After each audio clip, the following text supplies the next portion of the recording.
Thank you, Kevin, and thank you for the invitation and for inviting such a wonderful collection of speakers and of interlocutors.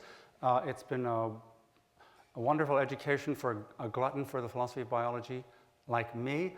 But of course, you were all very tired at the end of 3 days of this, so I've cut many pages from my talk.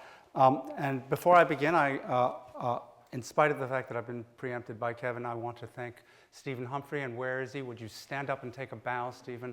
Because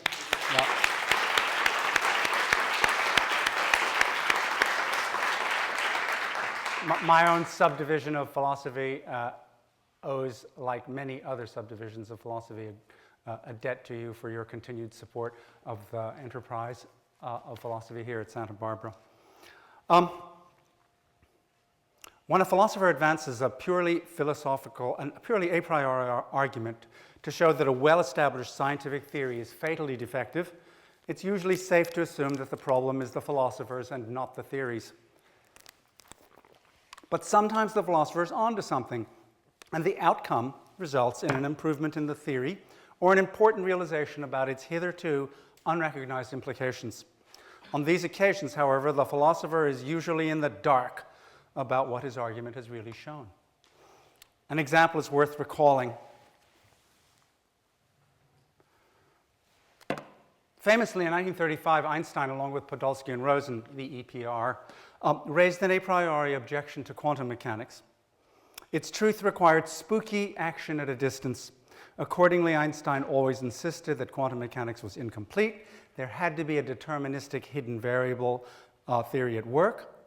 Few physicists accepted the EPR thought experiment as right until it turned out that spooky action at a distance actually obtained, just as Einstein said it had to for quantum indeterminism to be right. In effect, EPR's modus tollens argument was turned into a modus ponens that taught us something new about reality. This is the way we should treat Jerry Fodor's arguments against Darwin's theory. His modus tollens is a biologist's and cognitive scientist's modus ponens. Assuming his argument is valid, the right conclusion is not that Darwinian theory is mistaken, but that Jerry's and any other non-Darwinian approach to the mind is mistaken. That puts Jerry in good company, of course, Einstein's. The way Jerry went wrong is also instructive. It shows how getting things wrong in the philosophy of biology leads, and not even for the first time, to conclusions with the potential to damage the acceptance of a theory, damage with harmful consequences for human well-being.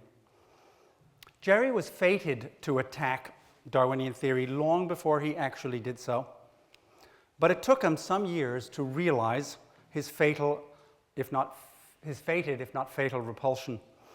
It started with teleosemantics and his attack on the very idea of it in The Theory of Content, 1990. But it took at least 17 years for the penny to drop and for Jerry to realize that it was Darwin he needed to refute, not Dennett, Bennett, Millikan, Dretske, Neander, Lloyd, Papiniaux, Mathon, and their fellow travelers. In the period after Dan Dennett, I'm going to cut that and go. Teleosemantics maintains that the neural circuitry in the frog that produces fly snapping has been tuned up by phylogenetically by natural selection and ontogenetically, developmentally by the law of effect, by operant conditioning, Darwin's chip off the old block. And it claims that the neural circuitry's intentional content consists in those phylogenetic and ontogenetic facts about it. This is where Jerry throws a spanner in the works. He shows that it can't be done. You cannot analyze intentional content by appeal to etiology, phylogenetic or ontogenetic. Etiology of the wet stuff in the brain, the neural circuitry that gives rise to the purpose of behavior, no matter how exquisitely appropriate the behavior is to its circumstances. Here's Fodorian prose at its best. The moral, to repeat, is that Darwin doesn't care how you describe the intentional objects of frog snaps. All that matters for selection is how many flies the frog manages to ingest in consequence of its snapping, and this number comes out exactly the same whether one describes the function of snap guidance mechanism with respect to the world that is populated by flies that are de facto ambient black dots, or with respect to a world that is populated by ambient black dots that are de facto flies. Es kommt das Fressen, dann kommt die Morale. That's from Brecht. Right, Jerry? Right. Darwin cares how many flies you eat, but not what description you eat them under. The technical issue facing teleosemantics is indeterminacy of propositional content. The most exquisite environmental appropriateness of the behavior produced by some neural circuits firing won't narrow down its content to one unique proposition. Jerry labeled this indeterminacy issue the disjunction problem, and ever since many writers have used it as a stick with which to beat all causal theories of content. In the actual environment in which frogs evolved, and in the actual environment in which this frog learned how to make a living, the neural circuitry that was selected for causing the fly's tongue to snap at the fly at x, y, z, t is supposed to have the content fly at x, y, z, t. But phylogenetic and ontogenetic Darwinian processes of selection can't discriminate among indefinitely many other alternative neural contents with the same effect in tongue snapping behavior. It's now famous that there is no way any teleosemantic theory can tell whether the content of the relevant frog's neural circuit is fly or black dot at XYZT, or fly or BB at XYZT, or any of a zillion other disjunctive objects of thought, so long as none of these disjuncts has ever actually been presented to the fly, whence the name disjunction problem. The slides are so that if you begin to tune out to the monotone of my voice, you can follow the argument on the overhead. Once he began to pursue this line of argument against teleosemantics, it was inevitable that Jerry would eventually have to repudiate Darwin's theory altogether. The specific reason is roughly that any naturalistic, purely causal, non-semantic account of content will have to rely on Darwinian natural selection to build and operate contentful neural states. The more general reason Jerry would have to repudiate Darwin is that no causal theory whatever, including Jerry's favorite one, can account for determinate semantic content, and so eo ipso, a Darwinian theory, can't do it either. How surprising should this be? Roughly speaking, if there's any truths that are intentional in their semantics, then we already know too well no physical theory can accommodate them. And of course, the ante has gone up ever since philosophers began taking hyper-intentionality seriously. Imagine demanding that a physical theory ground thoughts about impossible worlds. Since it's easy to show that Darwinian theory is a purely physical theory, it's no surprise that anyone who demands of science that it accommodate intentional contexts will have to repudiate Darwinian theory. Leave it to Jerry to make a cause célèbre out of an unpalatable necessity. It's pretty easy to show that Jerry's arguments against Darwin is just his argument against teleosemantics warmed over. And it's not too hard to show that phylogenetic Darwinism doesn't have to take this argument very seriously. The benefit of seeing this is not that it takes the mickey out of Jerry's critique of Millikan, Neander, Dretske, and co. Rather, it should begin to suggest that no theory of content needs to solve the disjunction problem. What exactly is Jerry's beef with Darwinism in its home base of phylogenetic evolution? It's the disjunction problem all over again. We are supposed to imagine two distinct traits, T and T prime, only one of which is adaptive, but which are locally coextensive in the way that detecting a fly and detecting a fly or a BB, or any of an indefinitely large number of other contentful states are locally coextensive in frog tongue snapping etiologies. Take some carefully chosen adaptive trait and one of its neutral or even maladaptive side effects. Consider the well-used example from the debates about selected effect analysis of biological functions, the trait of circulating the blood and making thump-thump noises, pumping and thumping, I think Mohan said. Very nice. Since they both go together, owing presumably to physical law acting on local conditions, there's no way natural selection can pull them apart. Yet, it says that one was selected for and the other was not. That is, we want to accept the counterfactual that were hearts to pump without making noises, they would still have been selected for. We want to reject the counterfactual that were hearts to make noises without pumping the blood, they would have been selected for anyway.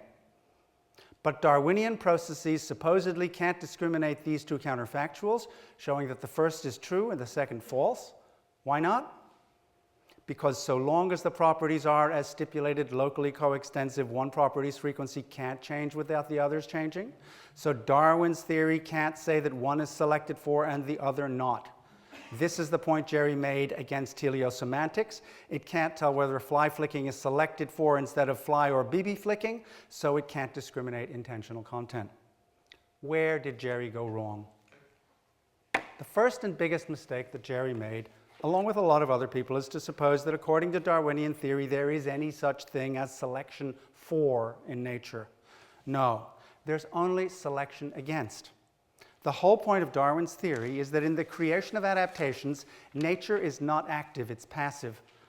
What is really going on is environmental filtration, a purely passive and often not very discriminating process that prevents most traits below some minimal local threshold from persisting. As Jerry might put it, Darwin doesn't care which traits get past the filter, including all the bizarre disjunctive traits any student of Nelson Goodman can come up with. Darwin only cares about which traits can't get by the filter. He and his theory have no time or need for selection for. It's a theory that gives pride of place to selection against. And that is not a defect or weakness, an oversight or a problem. It's its greatest strength. Why? The core of Darwin's theoretical achievement was to identify a purely causal mechanism that produces adaptations. Darwin's real theoretical achievement was to refute Kant's dictum that there will never be a Newton for the blade of grass. Darwin's signal achievement was theoretical, identifying the mechanism, random, that is blind, unforesighted variation, and passive environmental filtration that sculpts, and sculpts is really the right word here, that sculpts the appearance of purpose in nature, even though there is no reality of purpose operating in it. He uncovered the process that gives rise to the means-ends economy among biological parts and wholes. This means-ends economy produced by selection against is so widespread in nature that we have overgeneralized and come to detect it everywhere, even in places where it doesn't exist. That's what overzealous adaptationism is all about. Once it's recognized that Darwin ruled out selection for and insisted only on the causal efficacy of selection against, a lot of biological problems were resolved, including the existence of all those imperfections everywhere in nature. And it solved some philosophical problems as well, like why Darwin's processes needn't worry about the difference between real traits and Goodman-esque traits, or Cambridge-changed traits, or disjunctive ones like Jerry's. To see how the process that Darwin discovered, selection against, works, consider an example, one that we in fact talked about briefly yesterday. Two distinct gene products, one of which is neutral or even harmful to an organism, and the other of which is beneficial, which are coded for by genes right next to each other on the chromosomes. This is the phenomenon of genetic linkage. The trait that the genes code for will be coextensive in a population, a set of organisms, because the gene types are coextensive. Mendelian assortment and segregation doesn't always break up these packages with any efficiency. Only crossover and other non-selective against processes can do this. As Darwin realized, no process in nature, including ones he knew nothing about, like the Mendelian process of crossover, which breaks up these packages, no process in nature picks up on usefulness, convenience, need, adaptational value of anything. Once environmental vicissitudes break up the DNA, the two adjacent genes sit on, selection against can get started if one of the two proteins that they code for is harmful. The only thing that Mother Nature, aka natural selection, can do about the free-riding, maladaptive, or neutral trait whose genes are riding along close to the gene for the adaptive one is wait around for the genetic material to be broken at just the right place between their respective genes. Once this happens, in Jerry's words, Darwin can begin to tell the difference between them. Jerry's objection to this story is that the Darwinian theory can't tell the difference between these two genes or their traits until crossover breaks the linkage between the genes that is going to increase, and the gene that's going to increase and the gene that's going to decrease in frequency. As we've already noted, Darwin doesn't have to tell the difference between them if one is an adaptation and the other is neutral. It's only selecting against. What's more, Darwinism tells us to look for adaptations all over the place and not to be anthropomorphic about it. In this case, the beneficial protein and its associated gene are not selected against just because the trait is beneficial to the organism. I'm sorry, let me read that again. In this case, the beneficial trait and its associated gene are not selected against because the trait is beneficial to the organism. Meanwhile, the harmful protein is not selected against because its trait has a trait beneficial to itself and to the harmful protein product. The trait is its location on the chromosome, hard by the gene for the beneficial protein. That's why neither harmful gene product nor the gene that produced it is selected against. It's got an adaptation. I suspect that Jerry and a lot of other people have not noticed that selection against isn't the contradictory of selection for. The failure to realize that these two terms are contraries and not contradictories is one of the strongest encouragements of overzealous adaptationism in biology and outside it. Why are they not contradictories? That is, why isn't selection against trait T just selection for trait non-T? Simply because there are traits that are neither selected against nor selected for. These are the neutral ones that biologists, especially molecular evolutionary biologists, insist upon so strongly. Selection for and selection against are contraries, not contradictories. If we, biologists, in fact, could define A as selected for to mean A is neutral or not selected against on the model of weak preference in economic theory. We might call this weak selection for. And in fact, if Jerry's arguments begin to get traction, maybe biologists will shift to talking about weak selection for. If we adopt this terminological clarification, then there will not be much left to Jerry's arguments against Darwinism. But what if biologists benightedly insist that it's not enough to explain evolution purely as selection against traits, just bad enough not to make it through the environmental filter? Suppose they demand that Darwin's theory distinguish traits selected for from traits merely selected weakly for. Well, there's still other fundamental errors in Jerry's take on Darwin's theory that vitiate his criticism. Let's consider the sort of trait that Jerry thinks differ in regard to adaptation, traits that he thinks differ in regard to adaptation and just can't be separated by selection. Consider, for example, the property of binding oxygen and the property of reflecting red light, the very example that Paul used yesterday.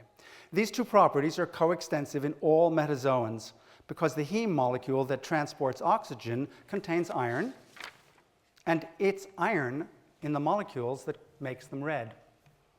The problem, Jerry says, is that natural selection has been able to select for oxygen has to be able to select for oxygen transport without selecting for reflecting red light.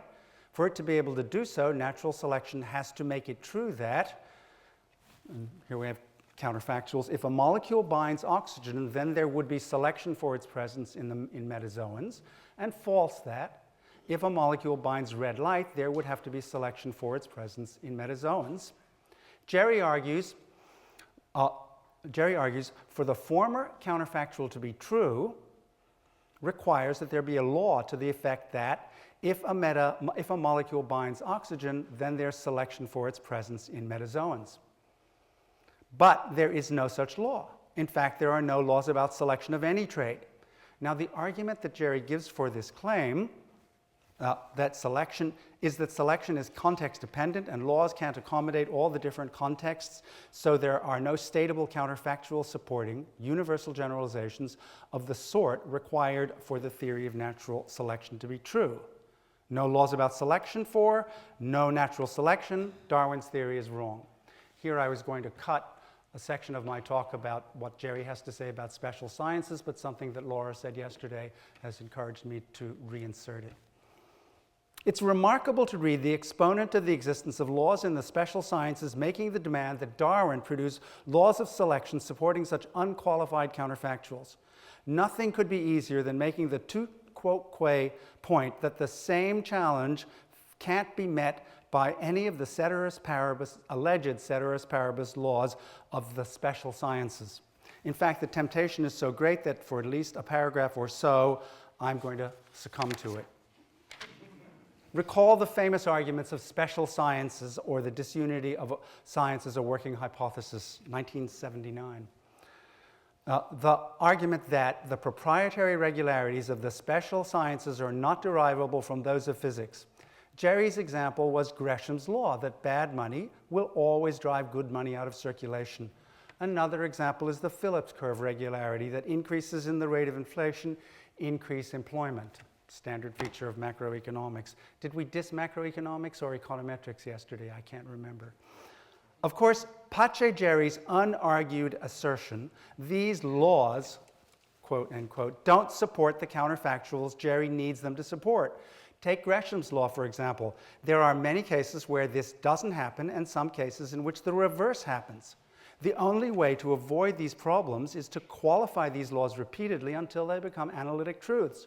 Alternatively, one can deny Gresham's law as a law at all and allow that it is a shorthand way of adverting to a set of insights about particular cases of monetary history which, without being laws, do support difficult to exactly specify counterfactuals that were true in those historical cases.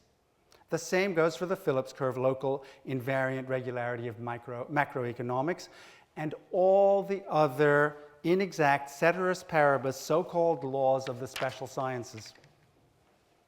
If Jerry's favorite laws in the special sciences can do explanatory work without supporting broad, unqualified, robust counterfactuals, then of course so can the non-counterfactual supporting statements about selection against, weak selection against, and for that matter selection for, if there are any, that he and lots of other people believe Darwinism requires.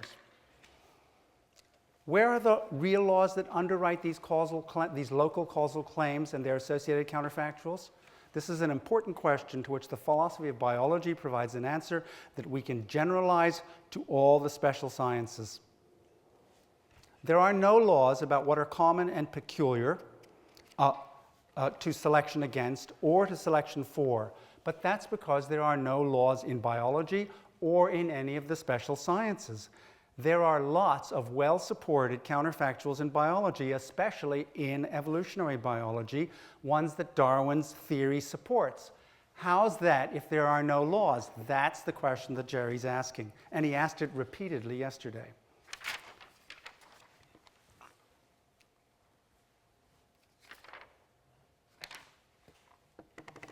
It's Darwin's theory, or rather the processes that Darwin discovered for sculpting adaptations that exclude the possibility of laws of selection or of any other sort of biological laws for that matter.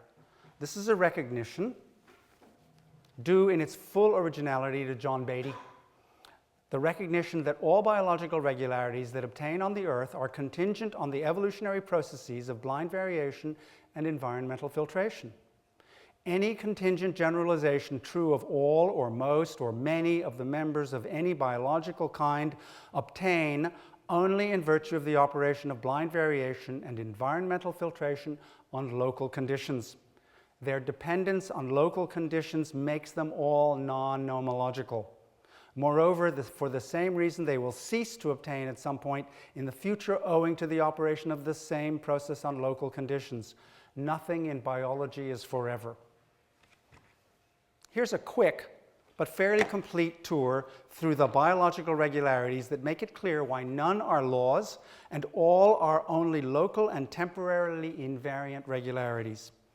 Beginning at the lowest level of generality, there are claims about particular species. Humans have 23 chromosomes. Robins' eggs are blue. As generalizations, these propositions are falsified, of course, by random variation that is continually producing counterexamples. The regularities came to be roughly true as the result of natural selection against operating on local conditions. They may not even remain roughly true. Predators glomming onto and selecting against blue eggs, and blean ones for that matter, will put an end to this regularity, or else to robins altogether. Moving up the higher taxonomic scale, we find regularities like snakes have scales, or mammals have four-chambered hearts. Such regularities are also false, and made so by the same processes that make regularities about particular species false. Mutations are constantly making them false, but of course the variants produced by those mutations are selected against, so they don't persist very long. Then there are the apparent regularities that cut across higher taxa. Like Arctic species have lower surface area to volume ratios than non-Arctic species in the same families, because lower ratios of surface to volume reduce heat loss. Not only are all of these generalizations vitiated by exceptions, but even if they happen to be true for some period, universally true for some period, we can be confident that local conditions somewhere and somewhen will make them false. On the other hand, we can employ the foregoing generalizations in explanations. They are not laws and don't pretend to be. Rather, they summarize local conditions that obtain in virtue of much more fundamental laws operating on local conditions. These biological regularities are local, historically contingent patterns. The only counterfactuals they support are equally local and hedged around with ceteris paribus clauses. Here are two more well-known regularities made approximately true for limited time by the forces of natural selection. Mendel's laws of segregation and Mendel's law of independent assortment. I won't bother reading them, they're probably known to all of you. Consider the most fundamental claims about all biological systems, the propositions that get as close to being laws in biology as anything, or as close to being universal, exceptionless truths that support counterfactuals. All genes are composed of DNA, and the central dogma of molecular biology enunciated by Francis Crick in 1958. Genetic information moves from the DNA to the RNA to proteins, but never backwards from proteins to RNA to DNA. If either of these propositions was ever true, it's true no longer, owing to the arms race that produced the retrovirus. There are lots of models, of course, especially mathematical models in biology, and biologists call some of them laws, such as the Hardy-Weinberg law or the Fisher sex ratio model. These models, of course, are mathematical truths. They support no synthetic, contingent, causal counterfactuals. Like Euclid's axioms, they are approximated to greater or lesser extent in some domains and not in others. Indeed, owing to the operation of blind variation and environmental filtration, the same mathematical model may apply to some populations at one time and fail to apply to the same population at another time.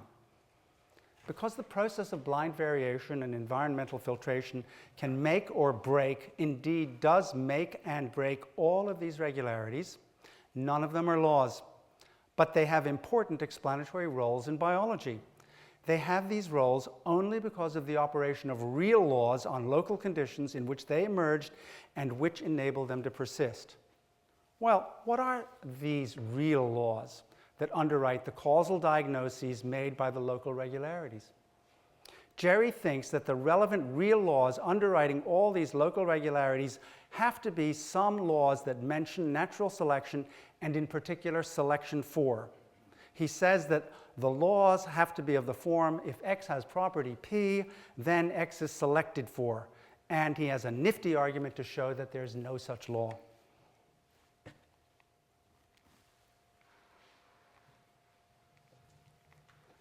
I'm worried about whether this is 13 or not. Have I? No, I think we're right. But that's not the law. A law of the form, if X has property P, then X is selected for, is not the law Darwin needs to underwrite all the regularities we have canvassed above. All Darwin needs is the law that every case of adaptation is the result of a process of blind variation and passive environmental filtration of selection against. It's pretty easy to show the role this law plays in arranging the local facts reported in all the spatio-temporally restricted regularities of biology. This generalization is plainly contingent. We can imagine circumstances that would tend to falsify it.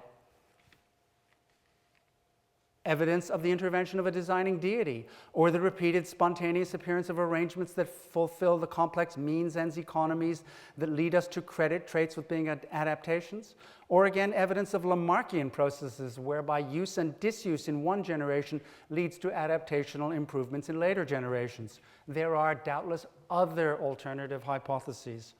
Moreover, this generalization is well grounded in physical theory. In fact, it identifies the only mechanism that physics countenances for the emergence of adaptations. Physics rules out real goals, purposes, ends, teleologies in general as causal forces, and it's done so since at least 1660. Because of this self-denying ordinance, physics therefore requires that any physical process that builds adaptations has to start at a point of zero adaptation and build the merest, tiniest, first sliver of an adaptation from nothing at all, and do so by purely physical processes. In fact, there's only one way that physics will ever permit itself to try to build any adaptations at all, from the state of zero adaptation. Physics requires that any process in nature that is asymmetrical be driven by the second law of thermodynamics. The law that entropy, disorder, almost always increases, and that local increases in order must almost always result in greater disorder elsewhere. All the other fundamental laws of physics are time symmetrical. The processes they describe don't have an intrinsic time order from earlier to later. Any process that goes on in one direction must be driven by the second law. That means processes that build adaptations, which are asymmetrical processes par excellence, have to be driven by the second law. It also requires that they be wasteful processes, using up more order in producing adaptation than the order that the adaptations constitute and maintain. It's clear that the only way to build adaptations consistent with these two requirements of physics is to start by processes that randomly build large numbers of alternative molecular structures just through the operation of thermodynamic noise, and then wait. Wait for what? For one or more of these molecules to turn up randomly that combine thermodynamic stability with some kind of replicability. Eventually, out of sheer thermodynamic noise, there may come to be a molecular structure sufficient to withstand the local environment, and that also encourages the emergence of copies of itself out of the atoms circling around in the local environment. This can happen by templating, by catalysis, or by otherwise producing copies of itself. You probably don't have to wait more than 500 million years once the chemical constituents of the early Earth are around for this to start to happen. Once it does start to happen, iteration of the same process will produce more and more adaptation at greater and greater expense, just as the second law requires. And eventually you get us and global warming. The important thing to notice about this scenario for making adaptations is that it is the only one that physics will permit, and that it is the process of natural selection that Darwin discovered.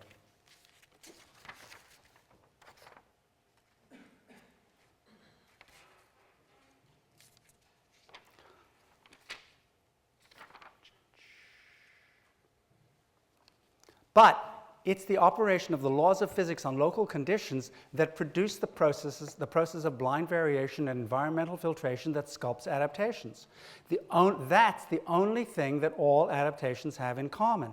What distinguishes them from one another are the local conditions in which their incipient forms emerged, the local conditions in which these forms were improved, and the local conditions in which they were worsened and eventually became extinct. To get the counterfactuals that Darwinism really needs to support to come out true, all you need are the laws of physics operating on local boundary conditions. Of course, you will need a lot of these laws and a lot of detail about the boundary conditions to get the details right.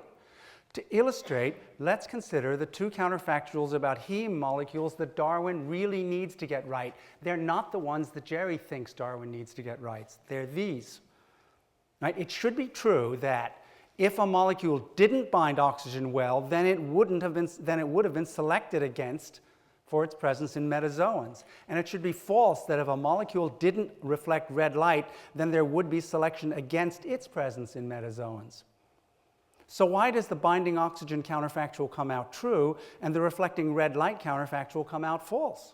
Well, given the physical and chemical laws that drive the processes of respiration and the local environmental conditions on Earth under which being aerobic evolved to be almost, but not quite universal among metazoans, variations that enhance oxygen binding among these metazoans would lead to more offspring, and ones that reduce it would lead to fewer. The same almost universal claim can be made for molecules that reflect red light, cannot be made. The same almost universal claim cannot be made for molecules that reflect red light better or worse than iron complex molecules like hemoglobin. No law about selection for operating, because there are no laws of selection for or against. None are needed. The laws of physical chemistry operating on local conditions do all the work. Just check out any textbook of molecular biology and you'll see.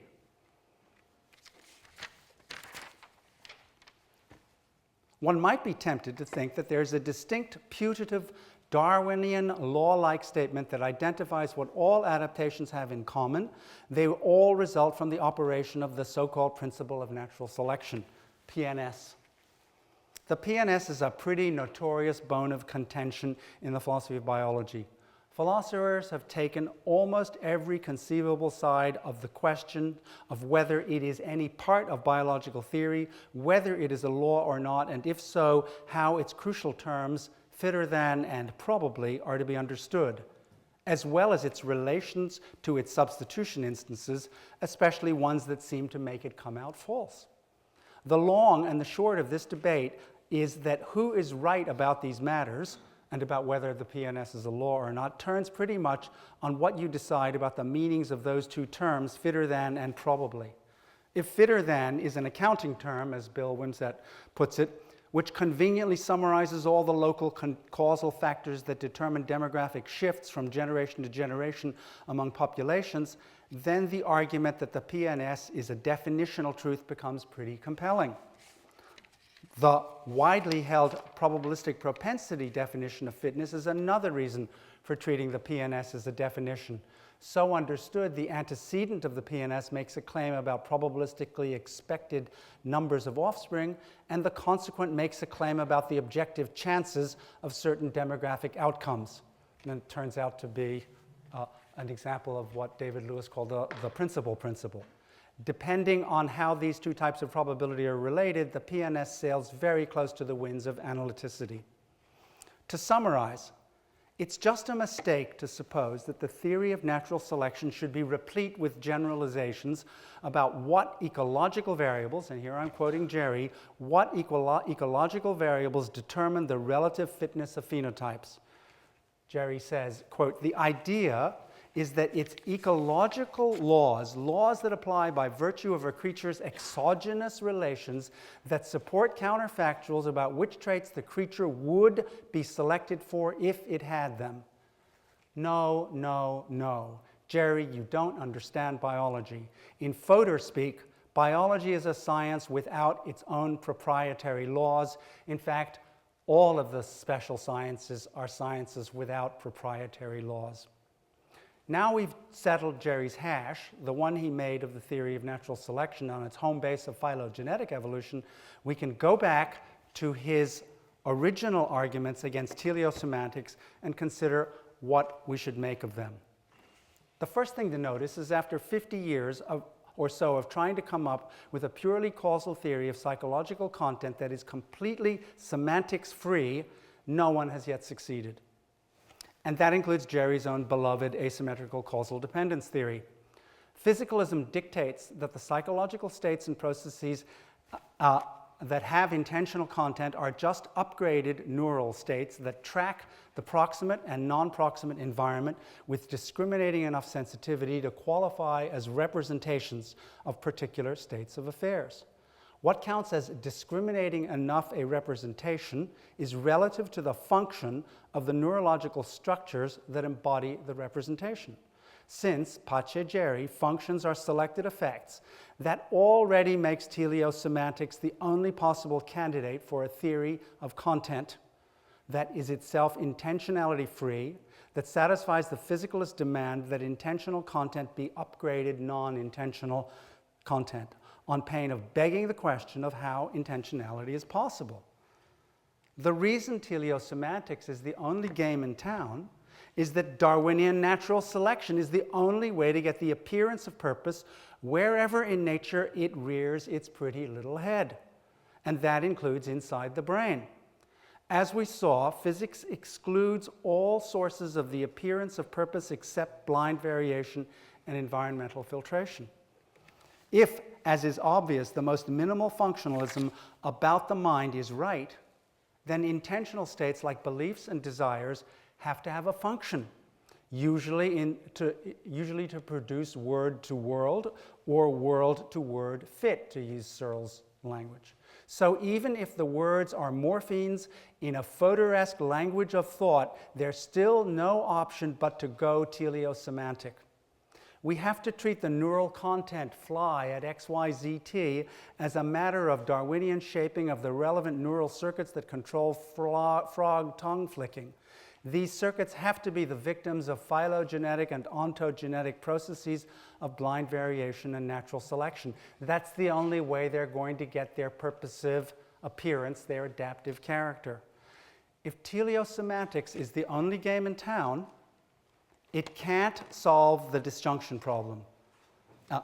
And it can't solve the disjunction problem, then the right course is to bite the bullet, to go eliminativist, at least up to the point of denying that neural states have to have as their content specific, particular, determinate, unique statements which attribute non-disjunctive properties and relations to non-disjunctive objects.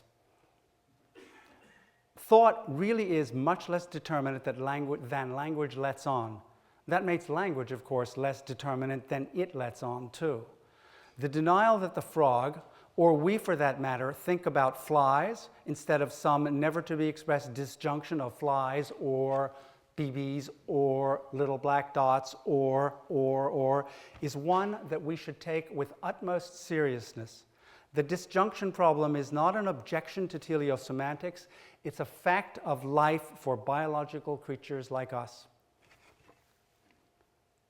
As for Jerry, it turns out he's done us a favor.